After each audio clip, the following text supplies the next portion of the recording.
고백하겠습니다. 다 같이 묵상으로 기도드리겠습니다.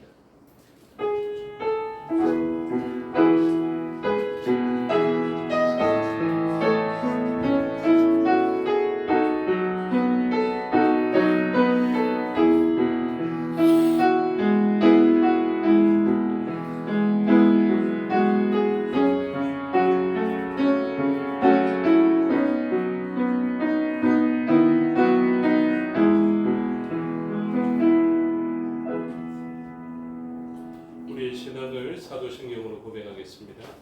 나는 전능하신 아버지 하나님 천지의 창조주를 믿습니다. 나는 그의 유일하신 아들 우리 주 예수 그리스도를 믿습니다.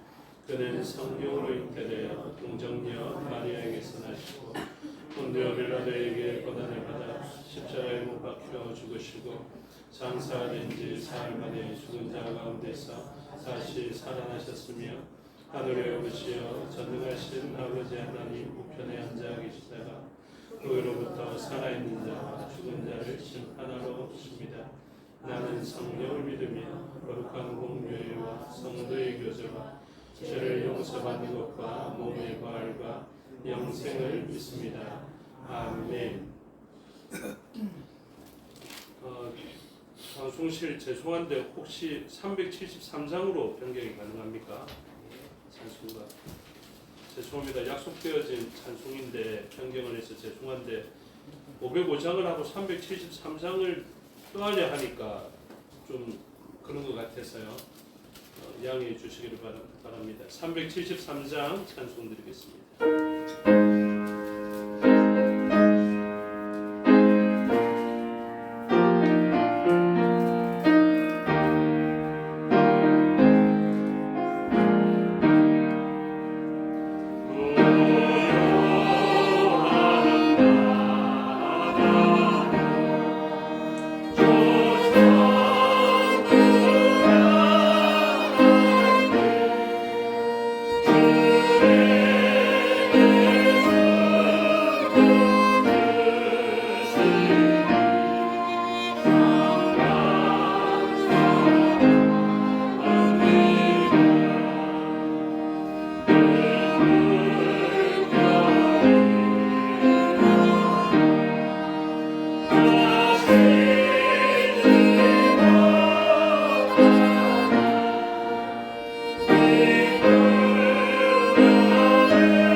이 시간 우리를 대표하여 송정목 집사님 기도 인도하심으로 다 같이 기도드리겠습니다.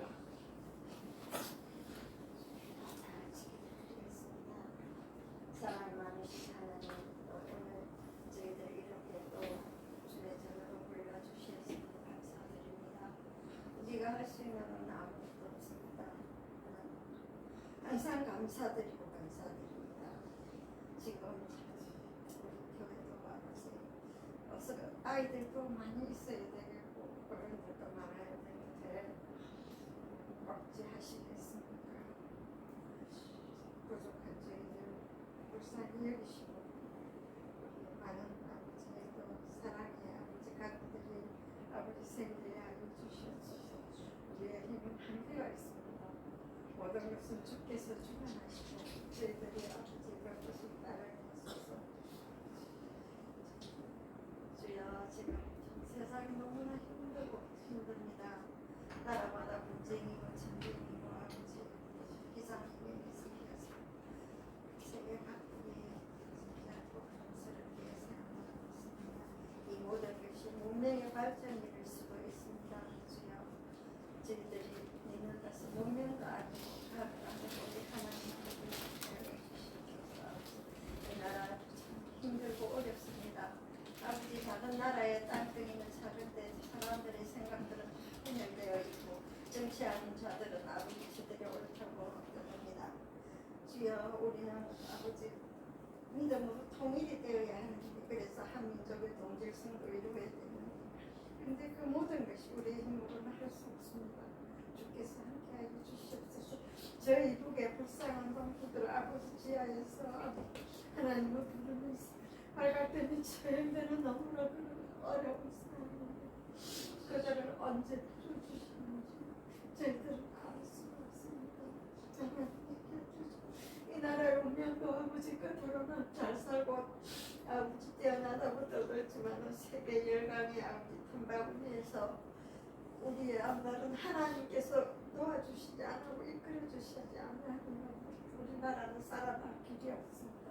언제나 그들은 이 나라를 호시탐탐 노리고 있습니다. 아버지 또 아버지 우리가 믿음으로 더욱 굳게 설 수 있게 하여 주시옵시고 나보다도 아버지 어려운 이웃을 생각하고 도울 수 있는 우리의 자세가 될 수 있게 하여 주시옵시고 주여 지금 이 시간도 해외에 나가는 선교사와 그 가족들 그리고 해외에 터지는 난란 하나님의 아들과 딸들 그리고 지방각지에 흩어져 있는 지체들 주께서 그들을 어루만지시고 들어서 아버지 부모와 같이 사는 것처럼 하나님 도와주시옵시고 그 선교지에도 더욱더 많은 선교활동이 이루어져서 아버지 묻지 모르고 못하는 그 사람들을 하나님 알게 하여 주시옵소서. 그리고 주여 우리의 자녀들 또 가족들 친척들 다 아버지 그들이 믿었던 자도 있고 믿지 않았던 자도 있습니다. 주여 우리의 힘으로는 도저히 전도도 안 되고 불러낼 수가 없습니다. 하나님 그들을 불러내 주시옵시고 주 앞으로 인도하여 주시옵소서. 하나님 아버지 우리의 지금 연로하여서 모두 다 아픈 데가 많습니다. 주여 이 아픔도 이겨낼 수 있는 만큼만 주시옵소서. 사람 아프지 않고 살 수는 없는 주여 이 모든 것을 우리는 작은 거 하나의 아버지 매달려서 힘들어하고 있습니다. 주님이 우리 위하여 십자가에 못 박혀서 피 흘리신 것에 대한 아버지 100만 분의 1도 되지 않습니다. 그래도 삶이 못 살냐거든.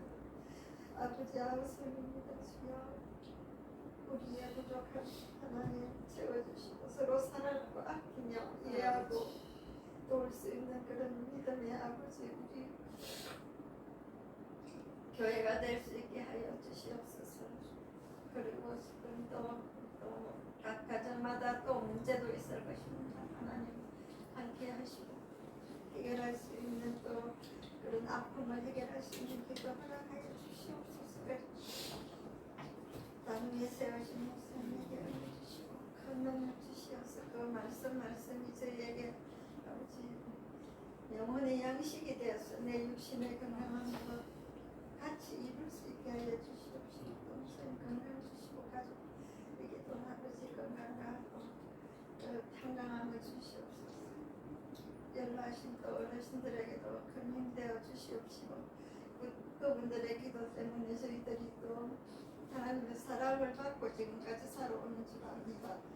하나님 함께 하시고 또 함께 하여 주시옵시고 우리 어린 아이들 하나님이 보듬어서 잘 키워주시고 또 거기에서 또 세상이 자라날 수 있도록 하나님 함께 하여 주시옵시고 우리 오늘 이 예배 드리는 것 하나님 받아주시옵소서. 우리의 부족한 정성과 믿음 아버지 미워하지 마시고 사랑으로 함께 하여 주시옵소서. 아버지 도와주시옵소서. 아버지 복 넘는 주님 예수 이름으로 기도드립니다. 아멘.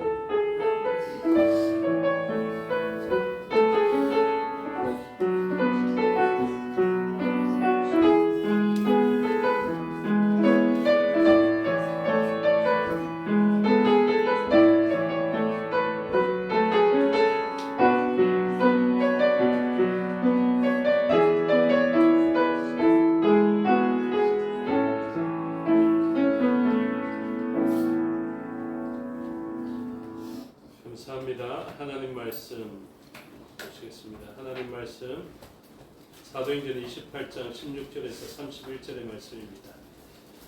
신약성경 237페이지 정도 있습니다. 사도행전의 마지막 본문을 만나게 됩니다.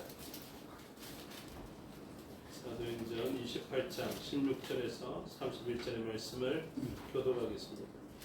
우리가 로마에 들어가니 바울에게는 자기를 지키는 한 군인과 함께 따로 있게 허락하더라.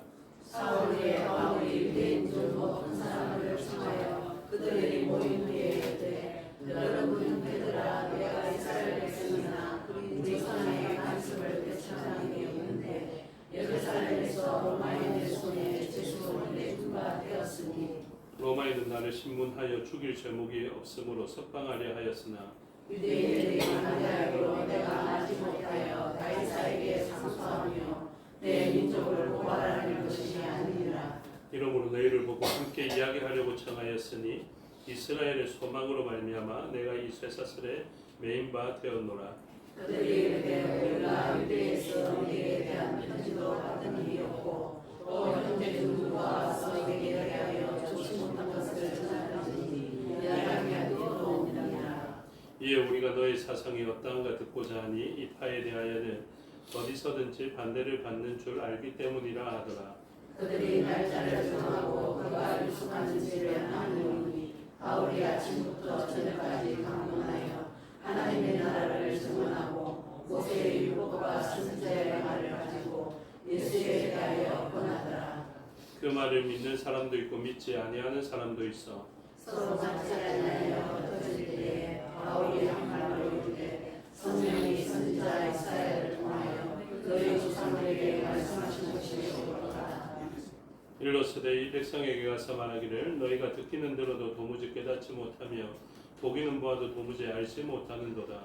이 백성들의 마음이 분하여서 그 귀로는 둔하게 되었고 그 눈은 감았으니 이는 눈으로 보고 귀로 듣고 마음으로 돌아가며 내가 없어질까 하리라 하였으니 그런즉 하나님의 이 구원이 이방인에게로 보내어진 줄 알라.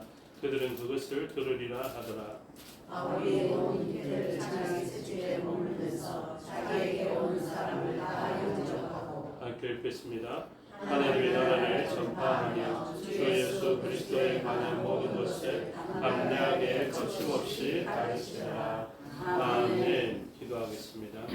아버지 하나님 은혜와 사랑을 감사합니다. 이 시간 하나님의 말씀을 듣겠습니다. 성령 하나님께서 가르쳐 주시고 마음에 새겨 주시옵소서. 종에게 능력 베푸사 하나님 말씀과 뜻을 온전히 드러내게 하여 주시옵소서. 감사드리며 예수 그리스도 이름으로 기도드리옵나이다.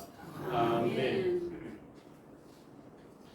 오늘 본문의 제목은 마침내 로마에서라는 제목이 붙여져 있습니다.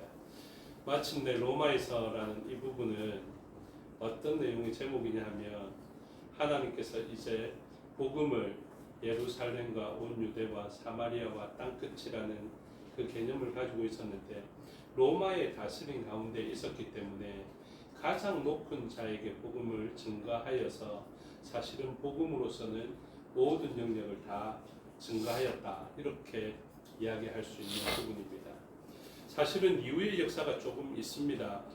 클레멘트나 이런 초대교부의 이야기를 들으면 사도 바울이 서바나를 갔다 이렇게 표현하거든요. 그래서 스페인 그 당시의 지중해 끝이라고 이야기했던 스페인까지 가서 결국 땅끝이라는 그 사명이 다 이루어지는데 결국 사실은 사도행전의 오늘 본문이 마지막인 이유가 무엇이냐면 하나님의 말씀을 마지막 구절에 담대하고 거침없이 다 증거한 것을 보게 됩니다. 그래서 사도 바울이 살아가는 날 동안 복음을 이야기할 수 있는 모든 대상에 대해서 사도 바울은 복음을 증거하였다 이렇게 되는 것이거든요. 사도 바울은 어떤 사도라고 이야기를 합니까?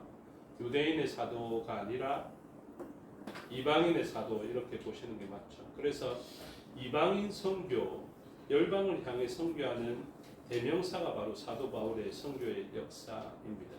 그래서 마침내 로마에서라는 이 말씀은, 이 제목은 곧 로마로 가서 이방인 선교를 완성하고 있다라고 이렇게 생각할 수 있겠죠. 그런데 오늘 본문은 사도행전의 대미를 장식하면서 아주 중요한 본문이고, 그리고 아주 의미 있는 부분입니다. 어떤 의미에서 아주 의미가 있냐 하면, 사도 바울은 지금 로마로 갔습니다. 이방인 선교의 대표적인 장소가 되는 로마에 갔는데, 그 로마라는 장소에서 하는 일을 보면 무엇하고 있냐면 유대인들을 향하여서 전도하고 있습니다. 사도행전 보실 때 이게 아주 중요합니다. 로마라는 이방인 선교의 끝점이라고 이야기할 수 있는 그곳, 그리고 정점이라고 할 수 있는 이방인 선교의 대명사라고 불리는 그곳에서 사도 바울은 어떤 사역을 지금 나타내냐 하면 유대인 선교를 하고 있다 이렇게 이야기하는 거죠. 이게 대단한 것입니다. 사도행전을 보시면서 저와 여러분이 얻어야 하는 가장 큰 유익은 무엇이냐면요, 사도 바울이 이방인의 사도였는데 유대인을 사랑하는 이방인의 사도였다. 이것을 아는 것이 굉장히 중요합니다. 그래서 사도 바울은 이방인을 향해서 굉장히 열정적으로 이방인을 사랑하면서 다녔지만, 사실 사도 바울의 속마음 깊은 곳에는 누구를 사랑하고 있었냐면 동족을 사랑하고 있었거든요. 그 로마서 9장에 잘 나타납니다. 그리고 그 동족에 대한 하나님의 섭리도 깨닫게 됩니다. 그래서 이 동족에 대한 사랑이 있음에도 불구하고 사명으로 인하여서 이방인들을 향해 갔는데, 이러면서 얻게 되는 유익이 무엇이냐면 이방인을 향해 복음을 증거했는데, 그 이방인에게 증거함으로 말미암아 사도 바울은 동족으로부터 박해를 받았거든요. 이게 중요합니다.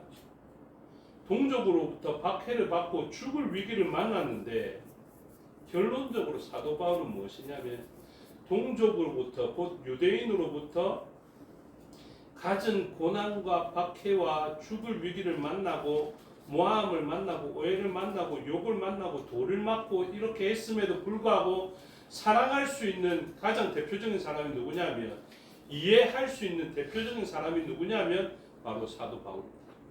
그래서 하나님께서 바울을 사용하신 것은 정말로 대단한 하나님의 지혜다라는 그런 생각을 하게 됩니다. 그러면서 저도 생각하게 되죠. 우리가 하나님의 말씀대로 신앙생활을 하고 있는데, 이 신앙생활을 하면서 우리가 얻게 되는 수많은 어려움의 과정들도 있고, 때로는 박해받고 모욕당하고 어려움을 당하게 되는 일이 있는데, 다른 사람이라면 그나마 그런 모욕이나 수치를 넘어갈 수는 있겠는데, 이상하게 나의 지체, 나와 한 몸 이룬 사람, 하나님께서 사랑하라 한 그 사람이 나를 아프게 할 때가 있지 않습니까? 그러면 우리는 모든 경험을 통해서, 모든 신앙을 통해서 무엇을 해내야 되냐면, 이렇게 나를 사랑해야 됨에도 불구하고 나를 박해하고 나를 어렵게 하는 이 사람을 결국 무엇 해야 된다는 것입니까? 사도 바울의 입장에서 나는 결국은 사랑입니다. 여러분, 이게 말로만 끝낼 수 있는 사항이 아닙니다. 그렇죠? 저와 여러분의 신앙생활에 정말로 가시 같은 사람들이 있습니다. 제가 앞서 물어봤잖아요. 풍랑 안 만났습니까? 이러면 전부 다 풍랑 만났자고, 아까 다 그렇게 호응 좋을 때가 없었는데 다 호응이 좋더라고요. 그러면 제가 똑같은 것을 또 알고 있는데, 그게 뭐냐면, 혹시 가시 같은 이웃이 없습니까? 사랑해야 되는 이웃이고 사랑해야 되는 내 옆 사람임에도 불구하고 가시 같은 사람 없습니까? 물어보면 속으로만 대답하시고 자꾸 누구 쳐다보지 말고 오해하니까. 가시 같은 사람 없습니까? 이러면은 있습니다.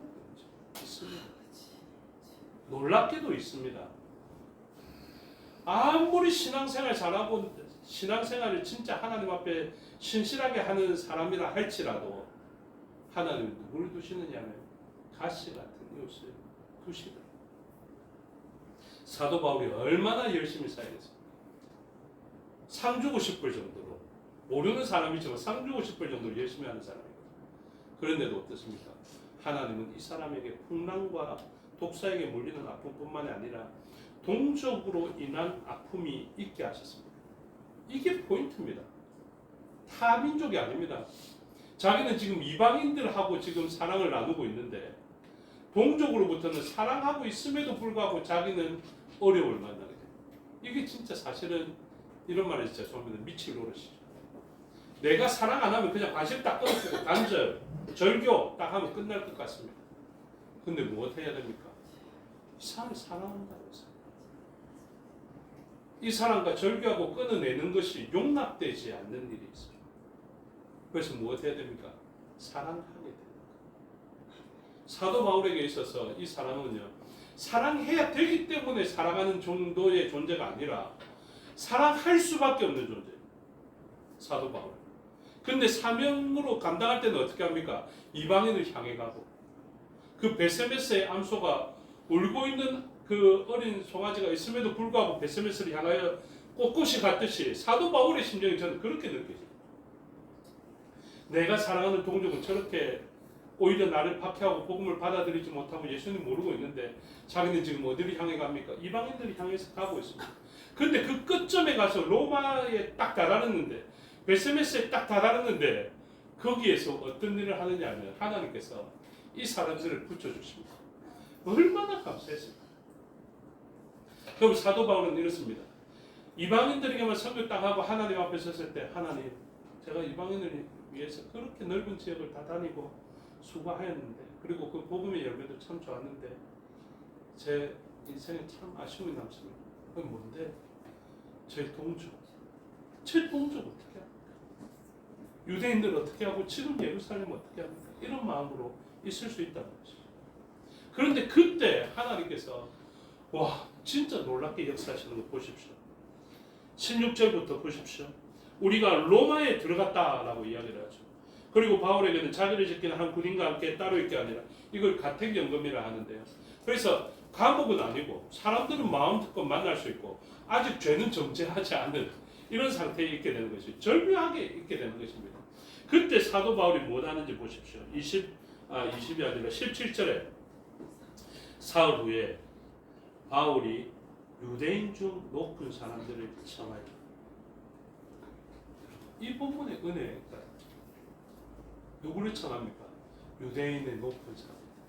그 로마에 있는 사람들 중에 이방인들 나 가이사 봐야 되는데 이렇게 한 게 아니라 그 안에 유대인들의 높은 사람들을 청하여.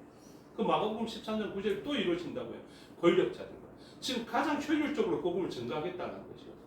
그래서 이 유대인 중 높은 사람을 청하여 이렇게 이야기를 합니다. 그들이 모인 후에 이르되 여러분 형제들아. 이게 얼마나 가슴 아픈 표현인지 아십니까? 내 지금 너희들이 나를 소송하여서 죽을 고비 넘어서 여기 왔다. 이게 아니라 지금 내가 너희들에게 꼭 하고 싶은 말이 있다. 그래서 애정을 담아서 표현합니다. 형제들아, 내가 이스라엘 백성이나 우리 조상의 관습을 배척한 일이 없는데 예루살렘에서 로마인의 손에 죄수로 내준 바 되었으니 이렇게 이야기합니다. 그래서 우리 조상의 관습을 내가 배척하는 사람이 아니다. 나 유대교적 전통이 없는 사람이 아니라 그 유대교적 하나님의 역사들을 아주 사랑하는 사람이다. 그런데 내가 죄인이 되었다라고 이야기를 합니다. 그런데 로마인은 나를 신문하여 죽일 제목이 없으므로 석방하려 했으나 유대인들이 반대하기로 이렇게 이야기해요. 그럼 무엇입니까? 유대인들은 자기를 지금 배척하고 있다는 것 아닙니까? 난 죄가 없지만 이 사람들이 나를 박해하고 있다는 것 아닙니까? 근데 이걸 유대인들에게 원망하고 자기 벗어나려고 이야기를 하느냐면 그렇지 않습니다. 복음을 증언하려고 이야기를 하는 것입니다. 그래서 이야기합니다. 19절에 유대인들이 반대하기로 너무한 거 아닙니까? 이게 아니라 반대하기로 나이가 마지못하여 가이사에게 상소를 했는데 내 민족을 고발하려는 것이 아니니라. 여러분 보통 사람은요 고발하고 남았습니다. 자기를 그 정도로 힘들게 했으니까. 근데 사도 바울은 어떤 사람이에요? 동족을 사랑하는 사람이고 사랑해야만 되는 사람이고 사랑하고 있기에 주님께서 사용하신 사람이더라고요. 여러분들이 가진 문제에도 불구하고 회복되는 이유가 무엇인지 아십니까? 여러분 서로 한번 보십시오. 뼈진 사람 없습니까? 아, 죄송합니다. 보라 해서 보면 오해가 생기니까 보지 말고요. 뼈진 사람 없습니까? 뼈진 사람 있다고요. 진짜 속에서 안 쳐다보고 싶다, 절개하고 싶다 하는 사람 없습니까? 있단 말입니다. 그런데 여전히 이 한 공동체로 한 몸으로 연합하여 묶여있는 이유가 저는 모르겠지만 하나님의 역사 가운데 승리로 있다는 거예요. 저는 왜 예루살렘 옆에 이 유대인들 옆에 에돔이 있는지 모압이 있는지 암몬이 있는지 블레셋이 있는지 모르겠어요. 근데 하나님의 역사와 섭리 가운데 그 예루살렘 옆에 그 수많은 사람들을 붙여놓은 이유가 있지 않겠습니까? 야곱 옆에 에서가 있는 이유가 있겠죠. 그런 수많은 가시 같은 이웃 옆에 그리고 그 중심부에 이스라엘이 있는 것과 같이 우리의 삶의 자리에는 그런 사람들이 있게 되어 있고요. 그리고 바울도 마찬가지입니다. 바울 옆에는 이런 뼈진 사람들이 있었는데 바울이 신앙적으로 하나님의 역사와 능력을 경험하고 난 다음에 이렇게 고백하죠. 나는 동족을 고발하려는 것이 아니다. 그러면 뭐 때문에 청하였느냐? 20절에 이러므로 너희를 보고 함께 이야기하려고 청하였으니 이 표현이 대단하지 않습니까? 그렇죠? 무엇 하겠다는 것입니까? 복음을 증거하고 싶습니다. 예수님을 증거하고 싶습니다. 나를 뼈저게 하고 아프게 한 사람이지만 상처 준 사람이지만 나 당신에게 따지려고 온 것이 아니라 당신과 복음을 이야기하고 싶다. 오늘 들은 설교에 대해서 이야기하고 싶다. 하나님 말씀에 대해서 이야기하고 싶다. 새벽 묵상한 것에 대해서 이야기하고 싶고 성경 공부 같이 하고 싶다. 같이 찬양하고 싶고 같이 기도하고 싶어서 당신하고. 여러분 이 마음이 사도행전의 대미를 장식하기에 부족함이 없지 않습니까? 그렇죠? 사도행전 이 마지막 부분에 사도 바울이 그동안 이방인에게 선교하면서 소홀했던 이 동족에 대한 미안한 마음을 원망과 따지려는 마음이 아니라 이 민족에게 진짜 복음을 증거해야 되겠다는 마음으로 이 사람들에게 복음을 증언하는 것입니다. 여러분 사도 바울이 이렇게 선한 마음으로 복음을 증거하면 어떤 역사가 일어나야 되겠습니까? 부흥의 사경이 일어난 것처럼 막 평양 대부흥 운동 이후에 일어났던 부흥의 역사가 일어나야 될 것 같지 않습니까? 그런데 보십시오. 사도 바울이 이렇게 이야기합니다. 23절 한번 보십시오. 그들이 날짜를 정하고 그가 유숙하는 집에 많이 오니 바울이 아침부터 저녁까지 강론하여 하나님의 나라를 증언하고 하나님의 나라를 증언하지 않습니까? 복음을 증언하지 않습니까? 우리가 사도행전을 통해서 하나님의 나라를 봤지 않습니까? 그거 새벽부터 저녁까지 지금 뭐 하겠다는 것입니까? 내가 증언하여야 되겠다. 내가 너희들을 살려야 되겠다. 영생을 주고 복음을 주고 구원을 얻게 해야 되겠다라는 것 아닙니까? 그래서 열심히 예수님을 증언하고 하나님 나라를 증언하고 후반절에 보십시오. 하나님 나라를 증언하고 모세의 율법과 선지자의 말을 가지고 예수에 대하여 권하더라. 이러면 엄청난 역사가 폭발적인 역사가 평양 대부흥 이상의 역사가 일어나야 될 것 같은데요. 24절 보니까 그 말을 믿는 사람도 있고 믿지 아니하는 사람도 있습니다. 설교자가 좀 위로받는 부분이죠. 다 은혜 받아야 되는데 은혜 받지 못하는 사람도 있고 다 믿어야 되는데 안 믿는 사람도 있고 사도 바울도 안 믿었는데 뭐 이러면서 예수님 말씀도 안 믿는 사람이 있었는데 이렇게 치면 사도 바울은 이걸 그렇게 생각하지 않습니다. 어떻게 생각합니까? 자기는 지금 최선을 다해서 아침부터 저녁까지 하나님의 나라와 예수 그리스도의 그 복음의 내용과 예수 그리스도를 증언했습니다. 근데 반응은 어떻다고요? 믿는 사람 있고 안 믿는 사람도 있어요. 근데 사도 바울은 이걸 어떻게 해석하냐면요. 이사야의 말씀이 옳다 이렇게 이야기합니다. 한번 보십시오. 25절 후반절에 보면 성령이 선지자 이사야를 통하여 너희 조상들에게 말씀하신 것이 옳도다 이렇게 이야기합니다. 여러분 이 본문 중요합니다. 잘 보십시오. 뭐라고 이야기했는지 26절 일러스되 이 백성에게 가서 말하기를 너희가 듣기는 들어도 도무지 깨닫지 못하며 보기는 보아도 도무지 알지 못하는도다. 이 백성들의 마음이 우둔하여져서 그 귀로는 둔하게 듣고 그 눈은 감았으니 이는 눈으로 듣고 귀로 듣고 마음으로 깨달아 돌아오면 내가 고쳐줄까 함이라 하였으니. 이 본문 잘 해석하고 계십니까? 이게 무슨 말이냐면요. 하나님께서 이사야 선지자에게 말씀 주셨는데 너 저 백성들에게 가면 내가 염려하는 게 있다. 걱정하는 게 있다. 하나님 무엇을 염려하시고 걱정하십니까? 혹시 저 사람들이 내 말을 듣고 다 깨달아서 내한테 돌아올까 봐 내가 그게 걱정이다. 이렇게 이야기합니다. 이 본문 해석 그렇게 하시냐고요. 여러분 하나님의 걱정이 무엇이었냐면요.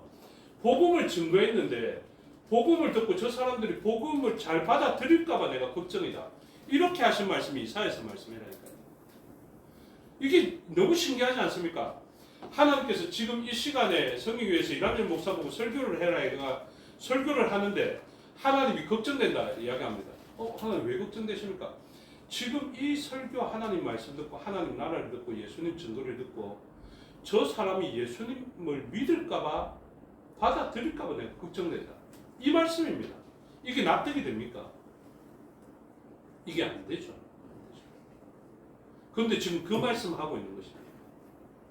내가 그 사람들을 고쳐줘야 될까봐 내가 그게 걱정이다. 왜? 말씀 듣고 고쳐달라고 왔으니 내가 그들을 어떻게 거절하겠노 이 말이거든요. 그럼 무엇입니까? 하나님은 지금 그 백성들이 들어도 우둔하여지기를 원하고 있다. 지금 오해하시면 안 됩니다. 이남의 목사 설교 이상하게 했다 이렇게 하시면 안 된다고요. 이게 무슨 말입니까? 하나님이 그 당시의 백성들은 바로 말씀을 듣고 받아들이는 반응을 하지 못하도록 원하셨다라는 것이죠. 그것을 사도 바울이 깨달았습니다. 이건 모든 설교자들도 다 알아야 됩니다. 하나님의 말씀이 선포되었을 때 반응이 두 가지로 일어납니다.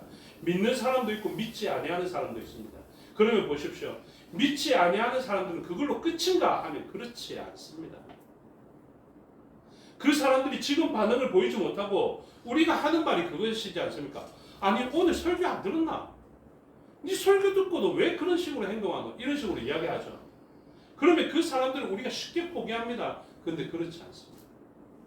사도 바울이 깨달은 하나님의 역사는 무엇이냐면요. 27절 후반절부터 보십시오. 깨달아 돌아오면 내가 고쳐줄까 함이라 하였으니 이사야서 말씀도 그대로입니다. 제가 시간이 없어서 읽지는 않는데 이사야서 6장 9절과 10절인데요. 죄송합니다. 빨리 읽을게요. 이사야 6장 9절과 10절입니다. 여호와께서 이르시되 가서 이 백성에게 이르기를 너희가 듣기는 들어도 깨닫지 못할 것이요 보기는 보아도 알지 못하리라 하여 이 백성의 마음이 둔하게 하며 그들의 귀가 막히고 그들의 눈이 감기게 하라. 염려컨대 그들이 눈으로 보고 귀로 듣고 마음으로 깨닫고 다시 돌아와 고침을 받을까 하노라 하시거든. 이렇습니다. 그런데 이랬던 이유를 사도 바울은 딱 깨달았어요. 뭐냐 하면 하나님이 그때 잠시 꺾이게 한 이유, 막히게 한 이유가 무엇이냐면 28절에 그런즉 하나님이 이 구원이 이방인에게로 보내어진 줄 알라. 그들은 그것을 들으리라. 이것입니다. 그래서 유대인들이 그 말씀을 잘 받아들이면 이 유대인들만의 복음 사역으로 그냥 그치게 될까봐 하나님은 무엇 하십니까? 로마서의 표현에 따르면 이들의 갓난나무를 잠시 꺾으시는 거죠. 그래서 표현이 어떻습니까? 꺾으시는 하나님이 이해가 되십니까? 하면 잘 안 된다 그러죠. 귀를 못 듣게 하시고 막히게 하시는 하나님이 이해가 됩니까? 잘 이해가 안 됩니다. 그런데 이 꺾어진 것을 통해서 무엇을 한다고요? 돌 감람나무를 접붙이십니다. 그래서 유대인들은 이것을 잘 일부는 받아들이고 일부는 받아들이지 못하는데 받아들이지 않고 사도 바울을 박해하고 고난을 주고 이랬던 일들을 사도 바울은 어떻게 합니까? 이 일로 말미암아 나는 유대인에게서 쫓겨가서 이방인을 선교하는 계기로 사용한다. 여러분 우리에게 있는 신앙의 경험을 이렇게 사용할 수 있어요. 풍랑으로 인해서 더 빨리 가야 되는 것으로 사용해야 되는 것처럼 우리에게 있는 이 아픔의 경험이 사도 바울은 하나님의 섭리 가운데 이것을 잘 해석해내고 이 일로 말미암아 하나님께 자신의 선한 사역에 자기를 헌신하는 일로 사용했다니까요. 그래서 우리들의 상한 마음도요 잘 사용해야 됩니다. 우리들의 아픔의 경험도 잘 사용해야 됩니다. 우리들의 질병의 경험도 잘 사용해야 합니다. 우리들의 모습과 모양과 형편도 잘 사용해야 합니다. 하나님께서 우리에게 허락하신 그 모든 것을 가지고 하나님은 물으실 것입니다. 내 너에게 그렇게 아픔의 일들을 경험시켜줬는데 너 그걸로 무엇을 하다 왔니? 장애를 가진 아이에 대한 이야기가 그렇습니다. 장애를 가진 아이, 하나님, 저희 부부가 그렇게 하나님 앞에 신실하게 살았는데 왜 장애를 가진 아이를 우리에게 주십니까? 하나님이 그렇게 말씀하시죠. 이 아이를 내가 신뢰하며 맡길 곳이 너희 가정밖에 없었다. 그렇게 되겠죠. 그런 다음에 하나님 물으실 것입니다. 난 너에게 장애를 가진 아이를 주면서 그 일들을 경험시켜 주었는데 너는 그 경험을 가지고 무슨 일로 사용하다가 왔니? 다른 장애를 가진 장애 아이를 가진 부모를 위로하고 왔니? 그 사람들의 아픔을 이해해주고 왔니? 하나님은 물으실 것입니다. 우리들의 삶의 자리에서 경험되어지는 모든 것들과 주어진 그 환경, 때로는 가난이 경험되어지게 되기도 하고 질병이 경험되어지기도 하는 이 모든 일들은 하나님 안에서 선을 이루어야 합니다. 사도 바울이 그것을 깨닫고 하는 일이 무엇입니까? 구원이 이방인에게로 보내진 줄 알라 이러면서 30절에 바울이 온 이태 2년을 자기 셋집에 머물면서 자기에게 오는 사람을 다 영접하고, 주로 누가 왔다고 해석하냐면 유대인들이 주를 이루었을 것이다 이렇게 이야기하거든요. 그래서 그 자기를 박해하고 말씀도 잘 받아들이지 않고 자기를 고난 주는 사람들이지만 결론이 무엇이냐면 31절에 하나님 나라를 전파합니다. 자기에게 있는 보물을 전해주었다라는 것입니다. 그리고 주 예수 그리스도에 관한 모든 것을 담대하게 거침없이 가르칩니다. 우리 15절에 나타난 담대함과 이 마지막 절의 담대함은 다릅니다. 15절은 풍랑도 이기게 하시는 하나님 덕분에 용기를 얻었다, 커리지 이렇게 이야기할 수 있는데 이 용기의 담대함이 아니라 마지막 절에 담대하게 거침없이 이 모든 것을, 이 표현은요 자기가 알고 있는 모든 것을 숨김없이 다 증언하였다 이 표현입니다. 그러니까 가장 뼈진 사람에게 자기가 가지고 있는 복음의 진술을 가지고 가장 복된 것을 그 사람에게 주었다. 저와 여러분에게 있는 모든 경험을 통하여서 미워할 만한 그 사람을 하나님 말씀으로 붙들고 사랑하며 그 사람을 위하여서 가장 좋은 복음으로 말씀으로 전해줄 수 있는, 우리에게 있는 가장 복된 것으로 전해줄 수 있는 저와 여러분의 삶이 되시기를 주님의 이름으로 축복합니다. 아멘. 기도하겠습니다. 아버지 하나님 은혜와 사랑을 감사합니다. 사도행전의 마지막 장을 대하게 됩니다. 성령의 역사 땅끝까지 복음을 증거하게 하신 그 하나님 사역의 가장 아름다운 대미가 사도 바울을 통하여서 나타나게 됩니다. 외부를 향해 뛰어갔지만 그 속에 사랑을 품고 있었던 그 사람, 그를 박해하고 고난 가운데 던져놓게 한 사람들이었지만 그들을 예수 그리스도의 마음으로 사랑해내었던 사도 바울의 마지막 열정을 보게 됩니다. 오늘도 우리가 그 마음 본받아 담대하고 거침없이 증언하는 삶을 살게 하여 주시옵소서. 감사드리며 예수 그리스도 이름으로 기도드리옵나이다. 아멘. 찬송하겠습니다. 502장 찬양 드리겠습니다.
예수님께서 가르쳐 주신 기도 드리겠습니다.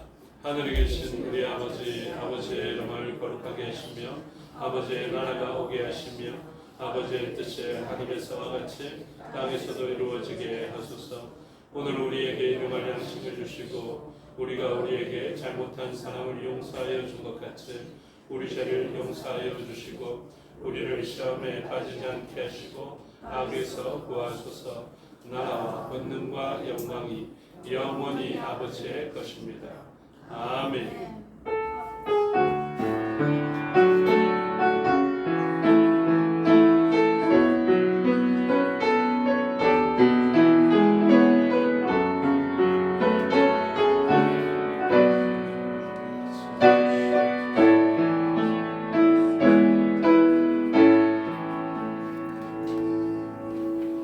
감사합니다. 주의로 예배 순서를 마치겠습니다. 신앙대 마칩니다. 평강하십시오.